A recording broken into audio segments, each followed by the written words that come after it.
Okay, so we are recording, but we'll give it a couple more minutes before we dive into the show. And we'll go to view,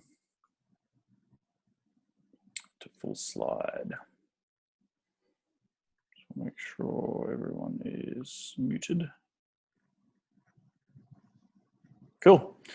All right, Bryce, let's dive straight into it. I think most people are going to be here and people can tag along, or the late showers can just dial in as needed. We're going to go into the slideshow presentation. So, Bryce, before we dive into it, mate, do you want to give us a little bit of introduction on yourself for those people who, you should be pressing pause, for those people who might not know who you are?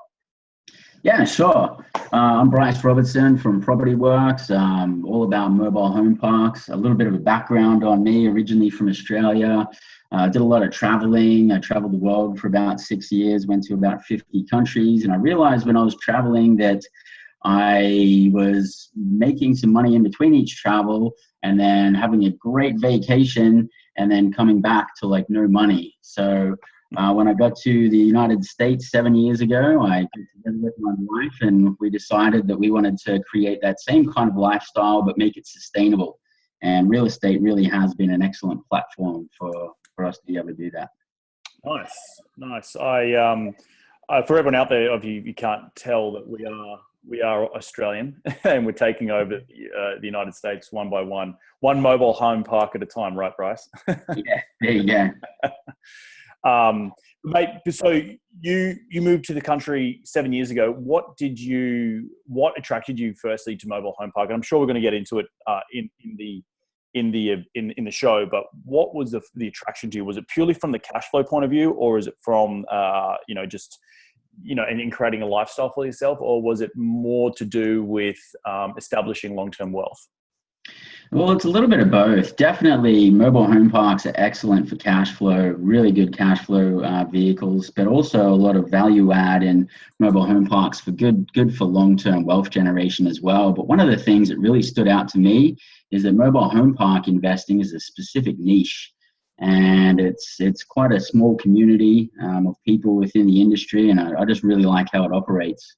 Nice. And so we're going to dive into a few topics today on what mobile home park investing is. So let's kick it off and we'll get into, what exactly will we cover today. And so, my point of view for everyone on the call is to really, I'm a multifamily investor. I've known Bryce for a couple of years now, and we're good mates. And I wanted to get him on, do a webinar with him because I wanted to establish a commonality between mobile home park investing and multifamily investing. I talk a lot about, if you've joined any of my other webinars, I talk a lot about mobile multifamily investing and the benefits of cash flow and all that good stuff. And really today's underlying theme will be to draw similarities. And so, what we'll be covering, right, Bryce, will be, what is a mobile home park and the differences between that and an apartment building, how Bryce himself is finding deals, how do you choose a market,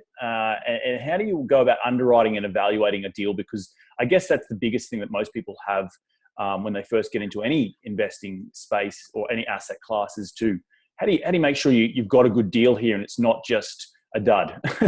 and sort of the top 5 mistakes when getting started and a bit of a deal profile. I will add that this webinar is a introduction, the education portion of a 2-part series. The second part of the series is we're actually doing a bus tour in April, on April 22nd, which is a Saturday. And we'll be traveling up to Bryce's mobile home park in Kern County, about 4 hours north of LA, for those people who are based here in LA. And for all those people who do want to join, either join the meetup group or at the end of the show, we'll talk a little bit more about it. So Bryce, you ready to dive straight into the webinar today? Absolutely. Let's go for it. All right, mate. So talk to me about mobile home parks. And, people have this, well, at least when I first moved to the United States, I thought a mobile home park was a trailer park. So is there a difference between the two? Yeah, well, I suppose a trailer essentially is one of the first forms of what you would now call a mobile home, and that was actually towed behind a vehicle. Right. Modern day mobile homes are a little bit larger, And instead of them being towed directly behind a vehicle, they go on a flatbed trailer and they can be moved around that way. But, what we're really talking about is a home that is mobile, although it's not as mobile as people probably think. They're built in a factory. They are transportable on a flatbed trailer, and they're kind of semi-fixed. Although you can pick them up and move them somewhere else, it costs about $4,000 for a single wide trailer to be moved to another park. And then we have, tie down costs, and it has to be signed off by the local inspector.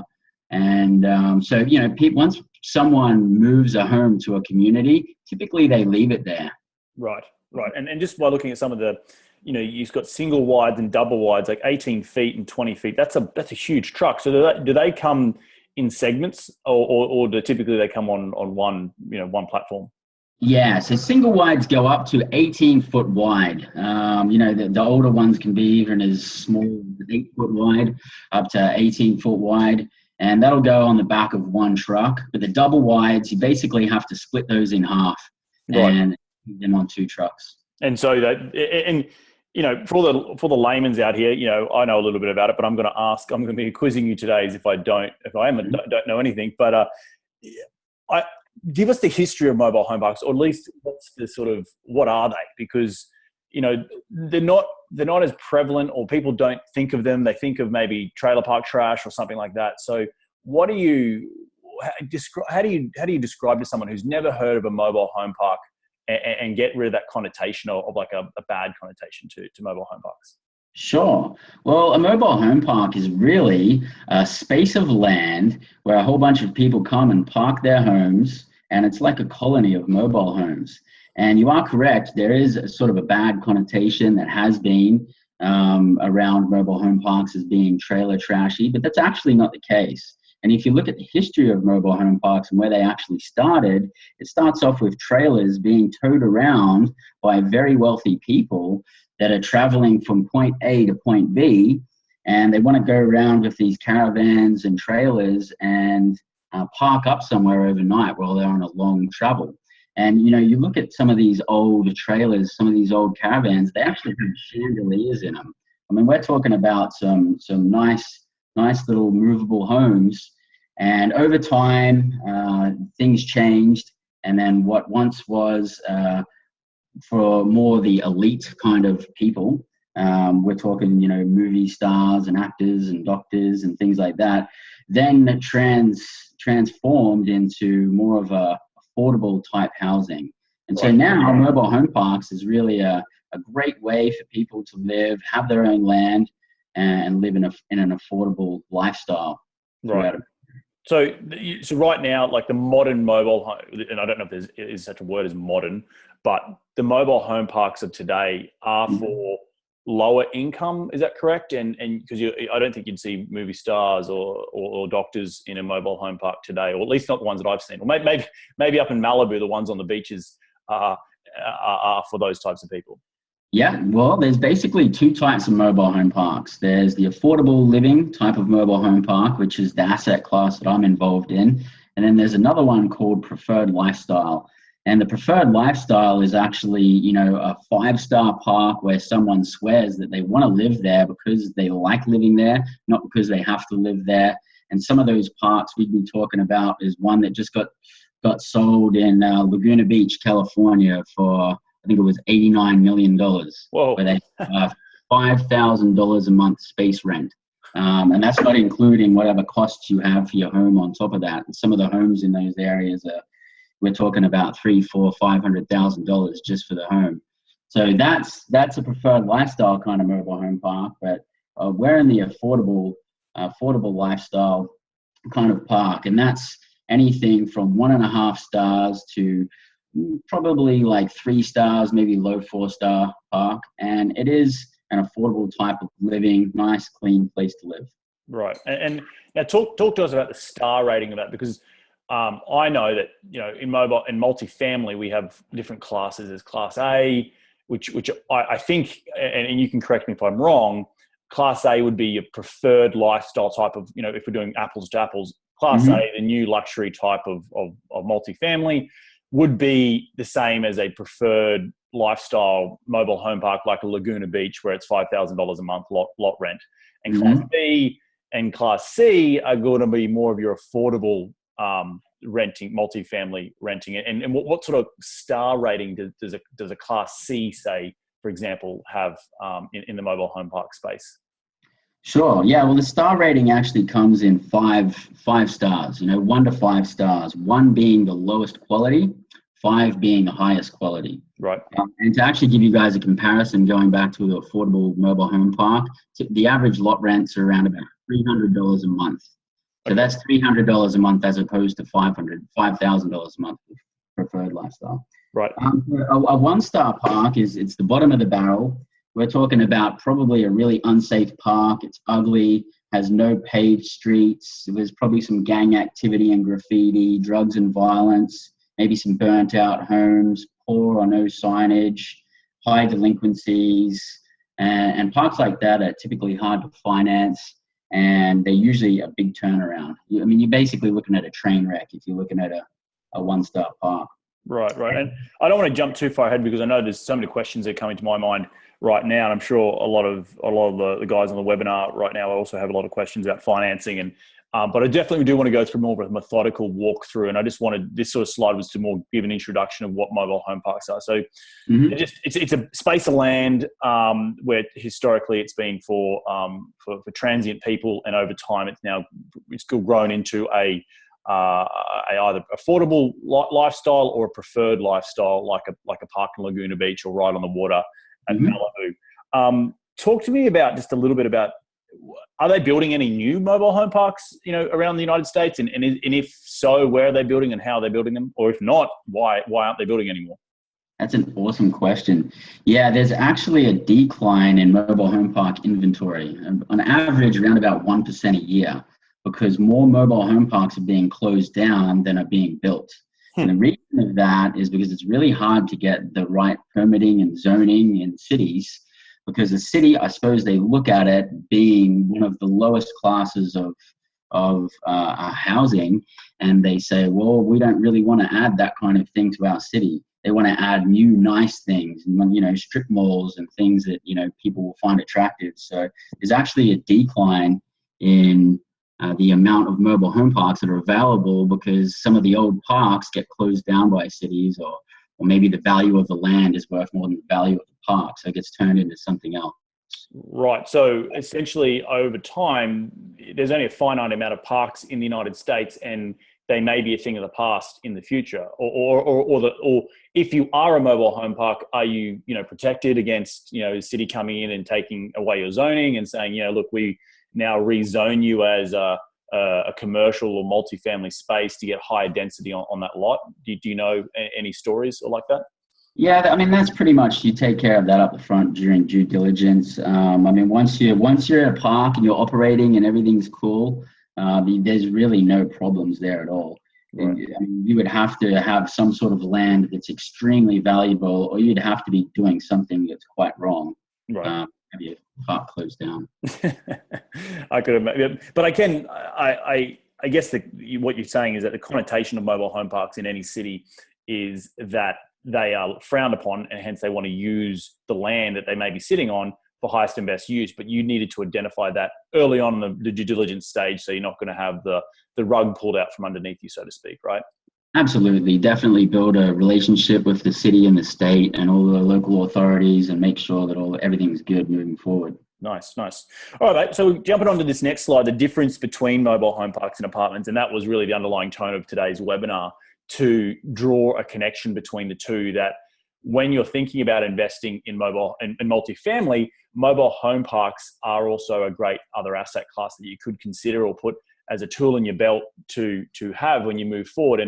And the whole purpose of this is to show, this webinar is to show the similarities between the two. So typically, Bryce, I know that, I'll do a rule of thumb when I'm looking at a multifamily building. I'll take the gross rents. Maybe it's a 100-unit property.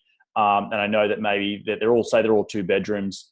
And I know the local rent for that market will be $600 a month. So I do 600 times 100, and I'll get a gross monthly rent times by 12. And then what I typically do is take what I call the 55% rule, and I just expenses of that gross income will be roughly 50%. So you don't want to talk to me about what the rule of thumb is for mobile home parks and why, by looking at this slide, it seems to be lower than multifamily.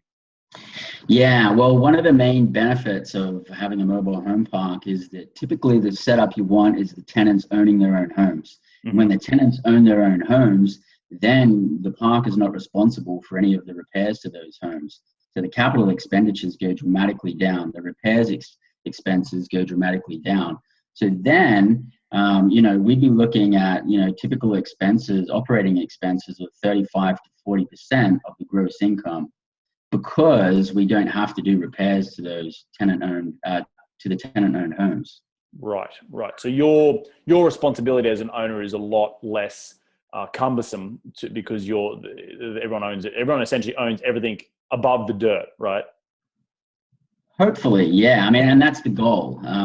Through the process of buying parks, we do actually take on some of the homes, and they're called park-owned homes, and then we're responsible for those. But we have a program that we turn those homes around to tenants within about 3 years, so that they can own the home after about 3 years. Right. Interesting. Now, talk to me about, you got an awesome point here that, tenants have a yard and they don't share walls, or they don't, have tenants living above them. So obviously the density of mobile home parks is less than the density of, say, 100 units, correct? And and what typically do you find in your tenant base? Why would they rent on a mobile home? Is it purely because of the space aspect that they can rent a mobile home park over an apartment building? Well, two things. One, you don't have to share any walls with other neighbors. You get your own yard. No one's walking above or below you. So there's that sort of sense of feeling that you have your own space. And then the second thing is the affordability too. The markets that we actually look in, if we look at the comparable 2-bedroom mobile home rents to the comparable 2-bedroom apartment rents, we usually want the apartment rents to be about 1.5 times what the mobile home rents are. So really, it's more of a choice of a Interesting. So what you're saying is that if you have a $600 a month for 2-bedroom, you wanted to divide that by 1.5, and that's going to be roughly the park rent in that area, correct? Yeah. So you'd want to be down at about $450 or something like that. That's correct. Interesting. And I love I think this ties back to what you're saying before that. In this, I'm drawing a very, very long bow here, but because is a tenant base, say if you had a Class C building, you're going to have low socioeconomic income, household income might be $30,000 a year. Because these people own their own homes in technically the trailers, are you attracting a better type of tenant? Yeah, I mean, it depends on what the park's like, and it depends on what the neighboring park's like and the quality of everything. But, we do have some residents that are on social security and government subsidies. They seem to be very good tenants. It doesn't mean that they don't keep their house clean and take care of things. But typically we're looking at blue-collared workers, people that work at your local restaurants, maybe at the gas station and things like that. So that's the kind of tenants base that we have, just good, hardworking Americans. Yep. Who just want a roof over their head. And to me, it seems like a more of an attractive way or a stepping stone, because they're owning their own, trailer, so they've got more pride of ownership rather than renting in a multifamily. Is that right? Absolutely. And you just said it right there. Pride of ownership is the best way to describe the difference between a good park and like an ugly park. When the tenants really take on pride of ownership, the thing is they own their home. So they want it to look good. And when you have a whole park full of people that own their own home and a high pride of ownership, then, parks can look pretty good. Right. And I noticed under here you got the accelerated depreciation of improvement. So you're using a cost segregation model because of the infrastructure that you're putting in. Is that correct? Yeah, absolutely. A lot of people look at a mobile home park and they think, well, it's just land.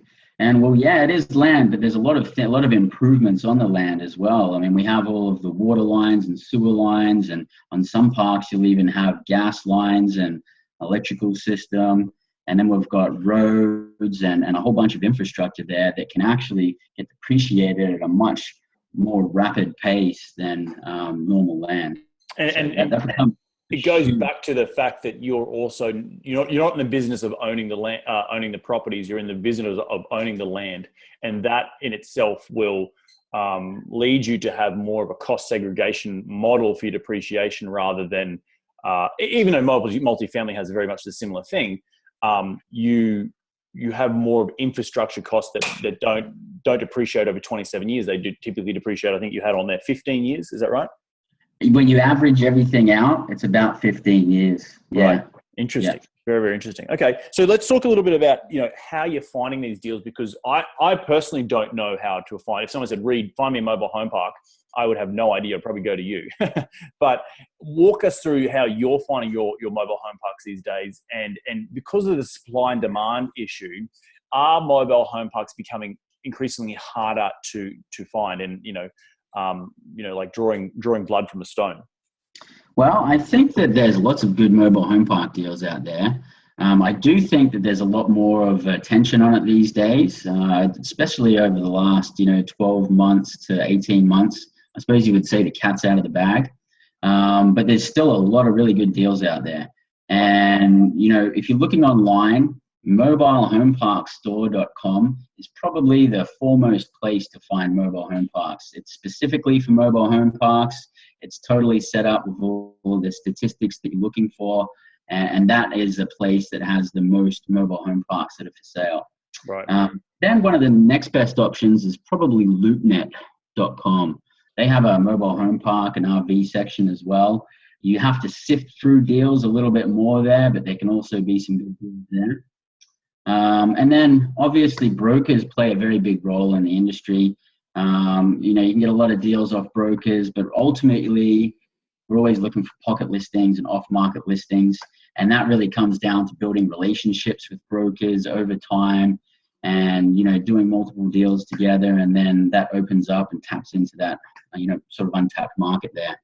Interesting. And then looking at, other asset classes of real estate, a lot of searching for deals is, very similar. Cold calling, referrals, driving around to mobile home parks and checking them out, and having a smooth conversation with the manager to try and get through to the owner,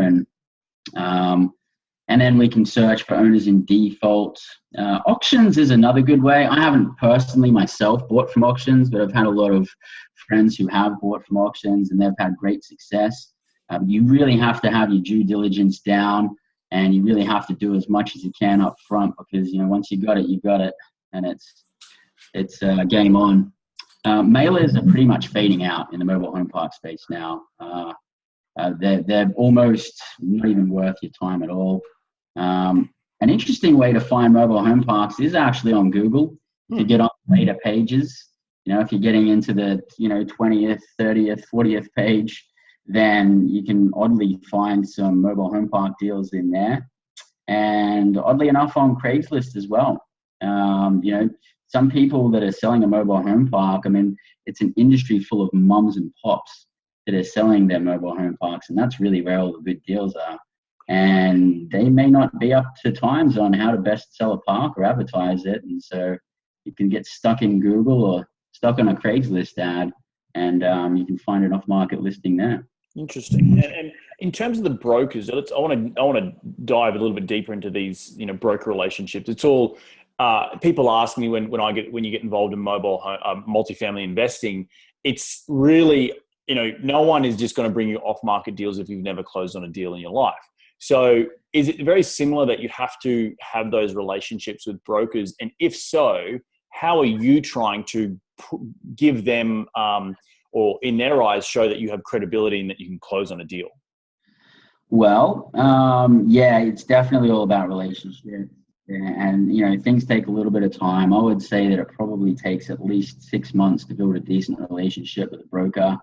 And really what you would think the most attractive thing to a broker would be a buyer with a huge bank account, a huge net worth, excellent credit, and having done a whole bunch of deals. Now, that is definitely something that brokers look at. What they're really looking at is someone who's on top of things, who's consistent, who's going to be reliable and have high integrity and stay in close communication and constantly be in contact. And they're looking for reliable people to close deals with. And so really building a relationship is really building trust and building reliability and letting them know that you have high integrity.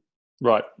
And talk to me a little bit more about that it seems like from a layman's point of view that there's a lot of mum and pops are owning these homes for many, many years, and they're sort of advertising them on what maybe not the most conventional, ways through, Craigslist and through the paper. But are there actually big brokerage firms out there like Marcus Millichap and CBRE that are doing mobile home park brokerage? Oh, yeah, it's a huge industry. Absolutely. And, a lot of these brokers are representing the mums and pops, that are looking to sell. The mums and pops have had these mobile home parks for maybe a couple of generations or maybe 30 years, and they come to the brokers. And so there's a lot of brokers in there. Marcus and Millichap probably dominate. CBRE are huge. And then there's a handful of actual mobile home park specific brokerages, mobile home park broker, and a handful of those guys that are really doing well in the industry. So there's definitely a lot of brokers. There is a lot of on-market listings. Yeah. Yeah, no, that's good stuff.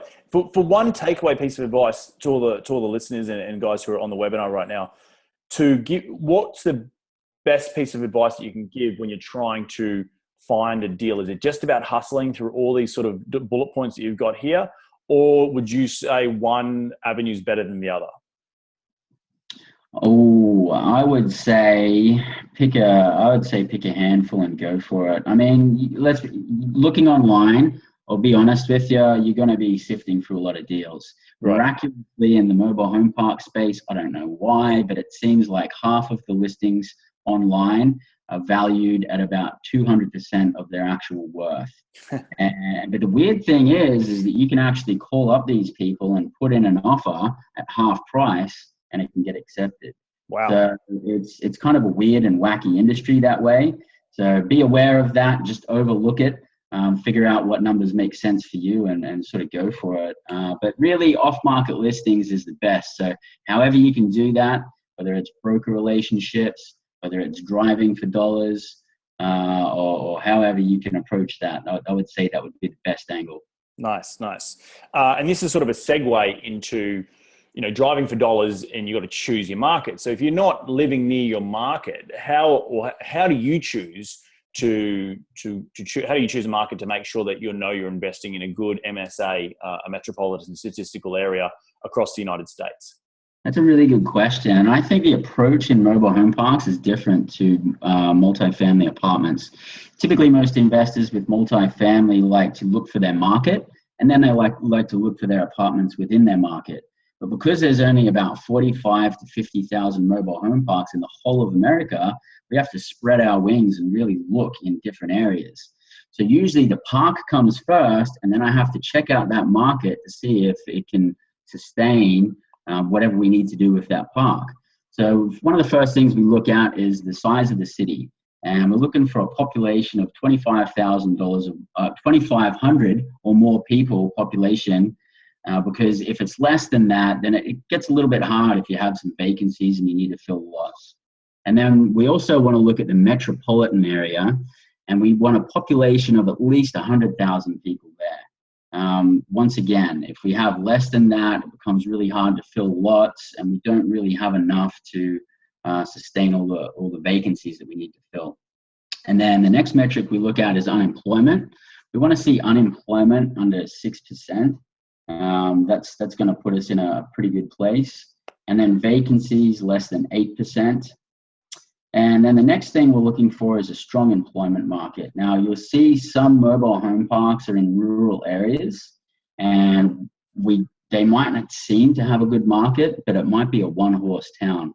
Maybe there's a great example of this, or down in Texas, a lot of the oil field areas, they could be really amazing one day, and then a couple of months later, the whole town's like, ghost town. So we want to have good, strong employment market with at least 10 good employers and maybe a handful of really good employers out of that.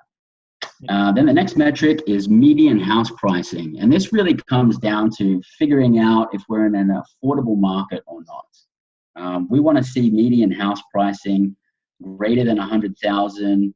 We'd probably go down to about 80,000 if all the other metrics were really good.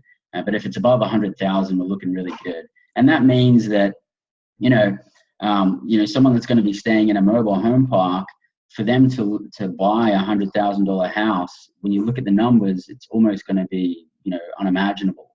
And that's comes to our next metric, which is the 2-bedroom apartment rents. Like I mentioned before, we want the 2-bedroom apartment rents to be 1.5 times greater than that of a 2-bedroom mobile home rent. And then that creates a gap in affordability. So it's like, if they don't live in the apartments, well, where are they going to live? Well, they're probably going to live in the mobile home park, unless they're going to move in with somebody else in an apartment.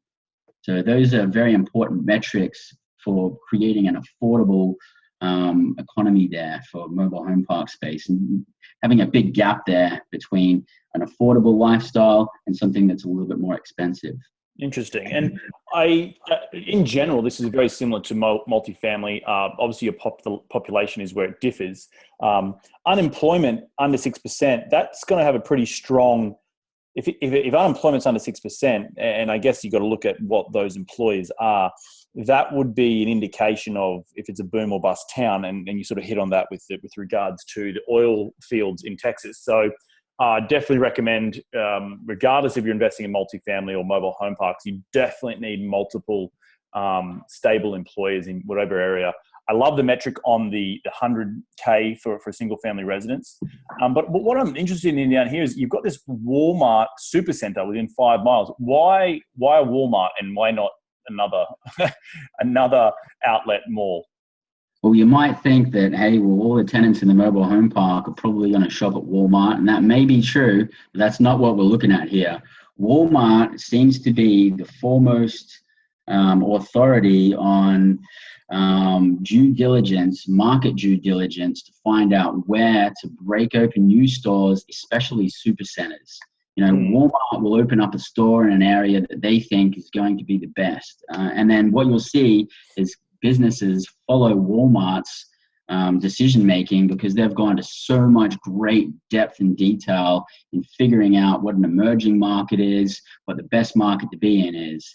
And you can build a normal Walmart, or you can build a super center. And when they're building a super center, that's like amplification on them saying, hey, this is really a good place. And we see the growth here. We see the potential here enough for us to build a super center here.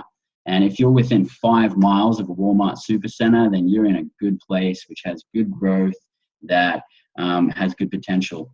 That's awesome. I think that's a really good little tidbit takeaway. I mean, even I'm writing that down, because you're right. Like, the Starbucks, the Walmarts of the world, the Amazon's fulfillment centers is also another good one that I've also been using on multifamily. They're good indicators to follow those big companies who have, a lot of people at their disposal to, investigate different areas, or, as you said, emerging markets. So I think that's a very good little tidbit. The last one you got here, which is kind of interesting, it sounds like you put out a Craigslist or a newspaper response, a fake article, to see if there's attraction. And it looks like you want 30 responses a week. I've never heard of that, but I guess to test the market, that's a really good way to make, if you're unsure, like if the population is small and you think, well, is this going to rent, putting an ad out on Craigslist. Exactly. I mean, you look at all the metrics above, from the size of the city down to the Walmart center, and they all generate around, can we fill vacant homes? If we bring in homes, are we going to sell them to people? Right. And the best way that I've found to actually do that is to run test ads for rentals and for sales as well. And there's 2 places we like to run those. One in Craigslist, and one in the local metropolitan newspaper. And just a really basic ad, nothing crazy at all. We just want to have a price in there. So this is how much it's going to rent for. This is what you get with your rent. Call this number. And we set it up to a number that we can track the calls coming in. And if we get over 30 responses a week, well, that's pretty good. And we know that that's how many calls we're going to get when we run our ads. Mm-hmm. To be honest, we're going to run better ads, so we'll get even more of a response. But that's a good way to test it. Interesting. That is a very, very good little takeaway piece of advice. And I'm sure if people who come on the bus tour in April, on April 22nd, we're going up to one of Bryce's parks.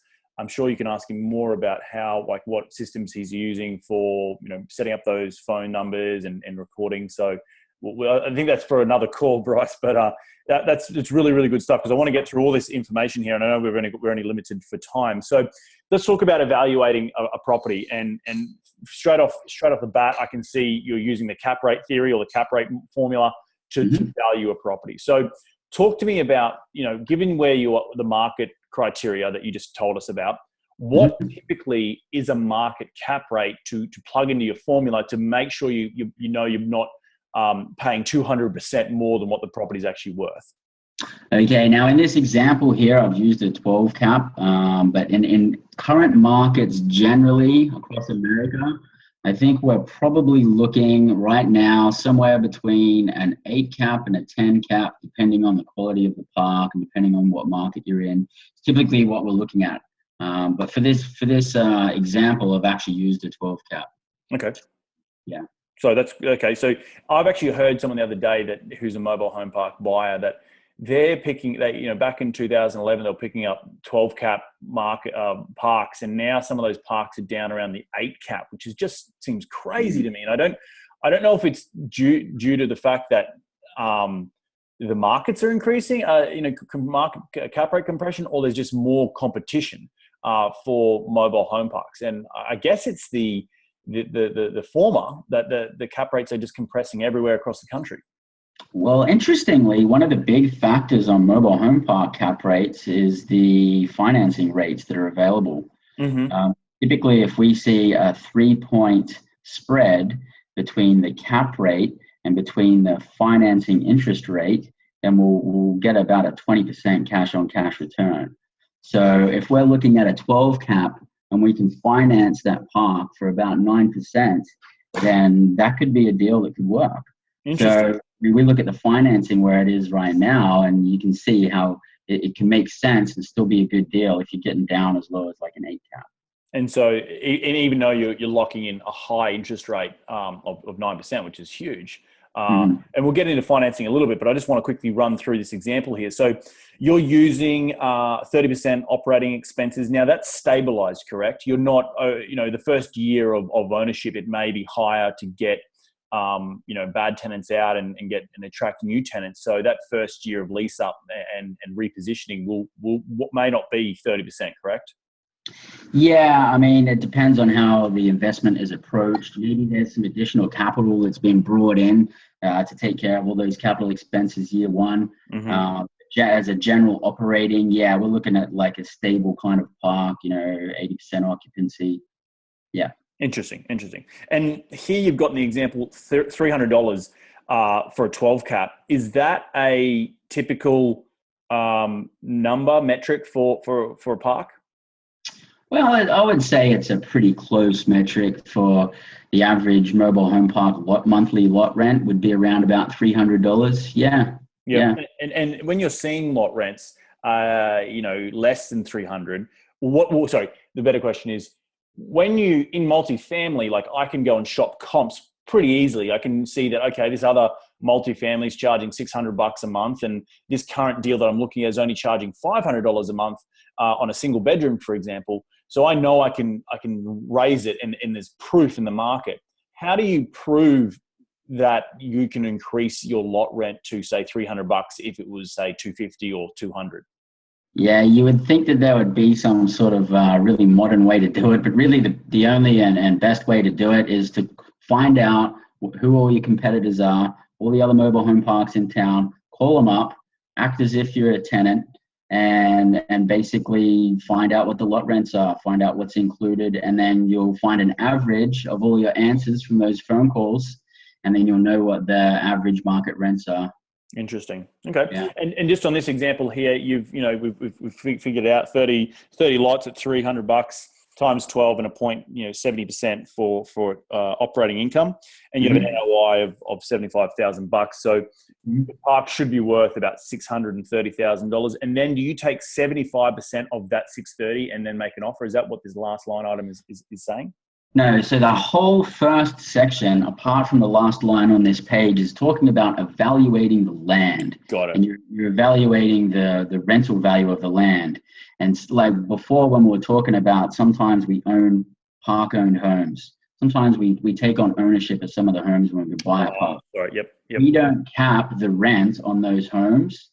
We actually value those homes, find out what the fair market value is, and then we want to pay no more than 75% of the fair market value for those homes. And how does that factor into your, obviously you look at the trailing 12 months on a property, and they're going to say there's, out of your 30 lots, there's 10 parks or 10 lots that aren't filled, or they're owned by the park. So in terms of you get your operating income, you get your cap rate, and obviously the T12 will only be 20% occupied. Then do you slap on top of that your 75% rule here? That for example, let's just say the property is worth $500,000 because you only have 20 of the spaces occupied. Do you then say, okay, well, the other 10 spaces that are owned by the park, I go 10 times the fair market value multiplied by 75%, and then add it to that $500,000 from the T12? Well, I just got really granular there for anyone. Sorry if I lost you, but that's all right. No, I'm with you. So what we do is we separate the lot rent and the home rent.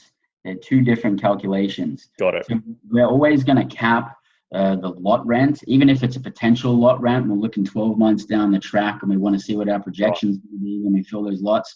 We can cap that. That's fine. And that'll give us our value. But when we're talking about the rental portion of the actual home itself, when we're evaluating, we just give 75% of the fair market value of the home. But when we're in operations, it's kind of a funny one. It seems to be like sometimes you can make a lot of money off renting a home, but then sometimes you can end up spending quite a lot on your capital expenditures repairing the home. And because there's so much volatility in there, and we always make money off the homes, but it's really hard to come out with an exact number of. Sure. That makes sense, and I guess that you answered it. I would do the same thing. Even if I looked at a multifamily, I would assume all of them are occupied, even though I might be buying it at 85% occupied, right? And you base off a value of fair market value. Interesting stuff. Okay, so in terms of your underwriting and market comparables, do you want to walk us through some of the stuff that I need to be made aware of when I'm looking for in my due diligence of a property? Yeah. And recapping on what I just said, we really want to separate our lot rent from our home rent, and we only want to value our park based on the cap of our lot rent. Right. Keep the home rent separate and only use that when you're operating. And then one of the big things in underwriting is verifying the income and verifying the rent roll. And I don't think I've ever come across a deal where the numbers that have been originally displayed to me are actually accurate compared to what I actually found out. And so I know how a park's going to operate, what kind of expenses are going to be there, what things that we expect. So basically I'm matching up what should be happening against what they're saying is happening. And then you add in the bank account audits as well, and the whole story unfolds, and you'll get to see if they're telling you the truth or if there's some things missing. Or if maybe something looks like a red flag, like, whoa, the water bill is like 3 times higher than what it should be. I think we've got a water leak problem here.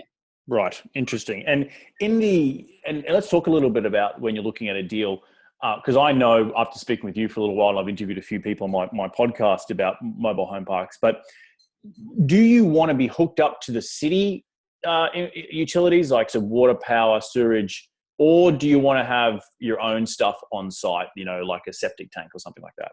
That's an amazing question. Absolutely, all day long, we want to be hooked up to the city. When you're hooked up to the city, it's the city's responsibility to supply you water. The only thing that the park's responsible for in every case is for the water lines and the sewer lines under the ground in your park up to the city connection. But if you actually own your own private utilities, like a water well or a septic system or a lagoon or a packaging plant, now we're talking about if those systems break down, it could be up to $1 million. Right. Interesting. So that's a whole nother level of risk that you'd be taking on, and definitely something you want to calculate when you're underwriting. And in terms of, does that present an opportunity for you? Because I feel like if everyone's sticking away from hooking up utilities to the city, but if you're a little bit more savvy, you scratch the surface a little bit more, and could you open up yourself to some more mobile home parks if you knew, okay, this mobile home park isn't hooked up to the city, all other investors are running for the hills, but you're like, well, hang on, I actually know how to price this out, and you may be the only bidder on that particular deal. Yeah, that can totally happen.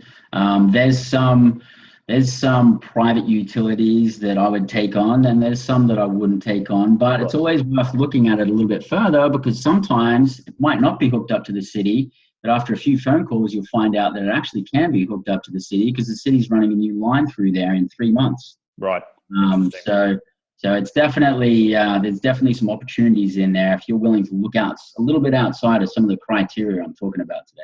Right. And talk to us a little bit about a phase one, and just explain to those people on the webinar who may not know what a phase one is, because that's a pretty important environmental study that everyone, including mobile multifamily investors, should be doing on their property. Yeah, I mean, the phase one environmental is a test that we always do on every park that we buy. And it basically comes down to you either pass the phase one environmental, and if you do, then an engineer is saying, well, it's actually okay, and there's no environmental problems here, and there's no concerns, we don't need to do anything more.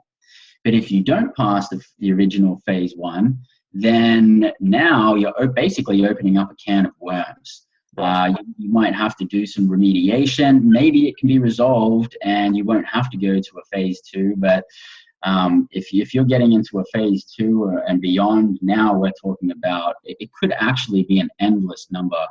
You really don't know what's at the other end if you fail a phase one. So typically that's a deal breaking.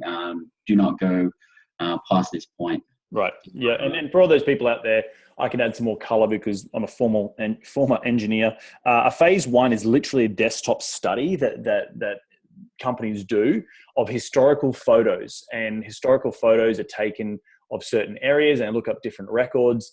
And they're just sort of saying, okay, was there ever a gas station on the property? Was there ever a certain dam that could have held hazardous wastes and that could have contaminated the soil? It's very, very, like Bryce said, if you fail a phase one, walk away. There's no point in doing, sorry, I just lost the thing because it's telling me I've got another meeting coming on. But if there's any times that you fail that, please, make sure that you are walking away from that particular deal, because you want to be making sure you're getting the right thing. All right, we're going to quickly run through some last slides here and talk a little bit about management. Do you want to whip through about management, mate, and just how on-site management works versus multifamily? Yeah, you basically break management up into two pieces. Off-site management. Off-site management is basically, paying all the bills, organizing contractors, anything that's really like a critical or something that takes a little bit of thinking. Off-site management's going to take care of it. And then on-site management, preferably, we like our managers to be living in the park. They've got some skin in the game and they've got a good finger on the pulse of what's happening in there. And they take rent collections.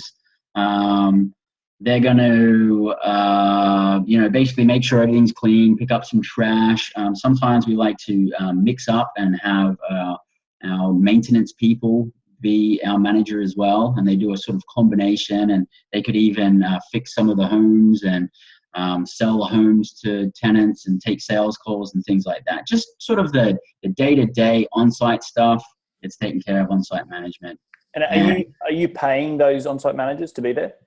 Yeah, and it's it's not really a full-time job for most people unless we're talking about when you're getting into the 100, 200, 300 space parks.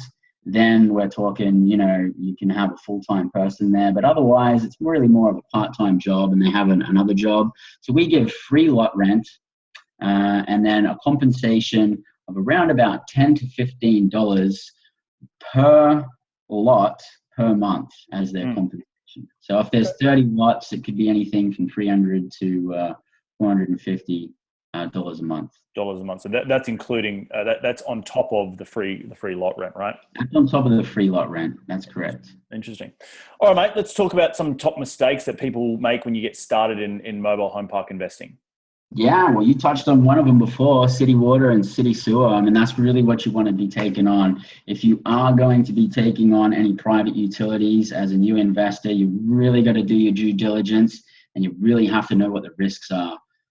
Some are not as risky as others, but there's some private utilities in there that you can be writing a check for $500,000 to $1 million and could be an absolute deal breaker for you later on down the line. So I hate to see someone get mixed up or anything like that. Yep. Another mistake is dirt roads. Dirt roads definitely makes a park a lot harder to finance. So if you have a dirt road, definitely take that into calculation. But don't just write it off as being, it's just a mobile home park. They probably should have dirt roads. Well, it's really hard to finance and it's going to make it hard to sell on the back end as well. Interesting. And with dirt roads, are you looking to try and make them paved if you do get a park that has dirt roads on it? Yeah, typically we'd like to pave it for sure. And there's different methods and different costs of doing it. But yes, I mean it just makes it much easier to finance and much easier to sell on the back end. Interesting. Yeah. Talk to me a little bit about private utilities. Yeah, that was basically what I was talking about before. If you're taking on a private utility, you really want to do your due diligence, calculate your risks, and subtract that off the purchase price so that you can at least feel comfortable going into it, and then really know what you're doing there. Because when a private utility shuts down, you are the utility company and you are responsible, and it can be stressful. I could imagine. Yeah. Typically we talked a little bit about before, but what do you like to look? Rule of thumb. How many, when you say too many park-owned homes, is there a rule that you will say, okay, if 30% or 40% of the park owns the homes, I'm out. I don't want to deal with that. Or do you, and what's your litmus test? About 10%. Yeah. Oh, wow. 10%. Okay. That's yeah. If there's more than 10%, basically the banks look at that as being a challenge and it becomes a lot harder to finance. Mm-hmm. And park-owned home, if you don't have any park-owned homes, all you're doing is supplying water and sewer to the park and away from the park and keeping the place clean. But when you own the park-owned homes, now you're responsible for all of the repairs and maybe a high turnover, and it becomes 10 times more complicated. Very interesting. We are going to have more park-owned homes. Not to say that you can't get it financed or it wouldn't be a good deal. It still can be. You got to be ready to take that on because it just took a 1x deal to a 10x in management. Interesting. Mate, we want to talk a little bit about your deal profile that you do have up in the California, up in Kern County. And for everyone who's listening, we are doing a bus tour. This is, as I said, this is the part one of a two-part series. This is the educational part of it. It will go up on YouTube, so you can re-listen to it all again. But we are doing a second part, which will be, and Bryce is leading the second part of a bus tour up to Kern County to see his park. And this is the park we're going to talk about just briefly right here, right? Absolutely. Yeah. So it's a mobile home park in California. It has 38 mobile home spaces, a single family residence, which is a 3-bed, 1-bath, an office building / laundry / storage building, all sort of combined in one. And 80% occupied. We purchased it for a 12 cap. And if those of you are unaware of how cap rates look in California, that's a phenomenal deal for California. Phenomenal. So very happy with that one. And the reason I purchased it is for cash flow and forced appreciation. Mm-hmm. Interesting. What did you pick it up for? Picked it up for 570,000. Right. Right. Yeah. And that was already with a monthly cash flow of $3,000. So if you did nothing to it, you'd still get a nice $3,000 a month cash flow on it. Yep. That's correct. Which would roughly be what, 7% of that, of the value, depending. Oh, well, I guess if you paid all cash for it, it'd be unleveraged at around 7. If you did the math, 3 times 12 divided by $570. But yeah, if you did go leverage, it'd be a little bit higher. But sorry, keep going. I'm stealing your show. No, that's all good. No, yeah, and this one was leveraged too. So looking 1 year down the path, we raised the cash flow another $500 to $3,500, and raised the value to a little over $600.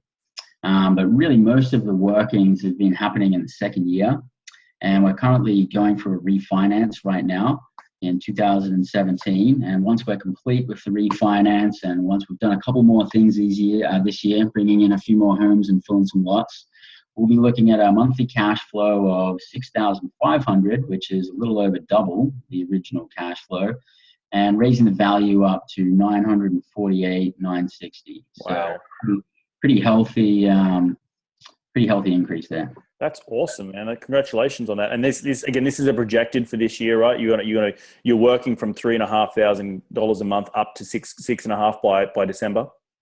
Yes. Yep. Yes. Right. That's awesome. That's a projection. Cool. Well, that's the whole reason, we've got this happening, is that we want to do an educational bus tour to your park. So, as I mentioned, on Saturday, April 22nd, we are doing, we're going on a tour, and Bryce will be leading the day. And now, Bryce, we'll be leaving from Orange County. And where did you say in Los Angeles, and whereabouts locations for people to just be aware of? Yeah, so we're going to be leaving from Costa Mesa in Orange County, and we're going to be picking up at Culver City in LA. Nice.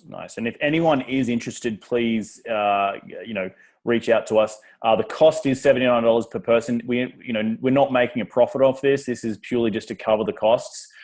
We do only have 5 seats left. So if you are interested, please email either Bryce at robertsonebryce@gmail.com, or myself at info@rsmpropertygroup.com. Both our cell phone numbers are there. We're looking forward to this. It's going to be a cracking little weekend, when we'll be back in town before, a bit after sunset. So, guys, I hope we can see some of you guys there, and I know Bryce is pretty excited, aren't you, mate?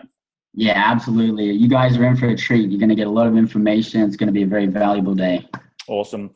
All right, mate. Have I missed anything out? I know we didn't really talk a lot about financing, and I guess that will be something that we'll discuss on the way up. But do you want to quickly just summarize how you're financing your deals in a nutshell? Yeah, well, there's a lot of seller financing in the industry because it's mums and pops, and because some of these parks can be a little bit harder to finance. So there is a lot of creative and seller financing, but there's also some institutional financing. If you have a smaller park, maybe we're looking at, high 5s, maybe low 6 on the interest rate, 30% down. Then if you're looking at a higher class park, like maybe a 4-star, 5-star park, we can be down in the low 3s. Long ammo, not even that much of a down payment as well. So there's definitely some good financing available for mobile home parks. There's a lot more attention on it from institutions. There's Fannie and Freddie financing these days, and also some of the larger banks, Wells Fargo, Bank of America, are even looking at mobile home parks too. So definitely a lot of options out there. Nice. And I'm sure we'll talk a lot more about it on the trip. Up on the bus. The bus will be leaving early, and it will be sort of an education going up to the park, and on the way back. We're all traveling in one little bus, I should say. And I know I'm really looking forward to it, mate. So again, guys, if you are interested, please reach out to Bryce or myself.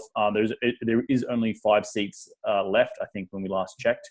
So if we do get more people interested, we will do a second tour, maybe in May. So we'll keep you posted on that. Mate, should you anything else that I missed out on today's little presentation? I think that's a wrap, and we can say to be continued. Awesome. Yeah, well, I'm really looking forward to it. Thank you so much, mate, for taking the time to jump on here and teach us a little bit more about mobile home park investing. Thanks a lot, Reed. Right, Appreciate it. guys. Thanks a lot.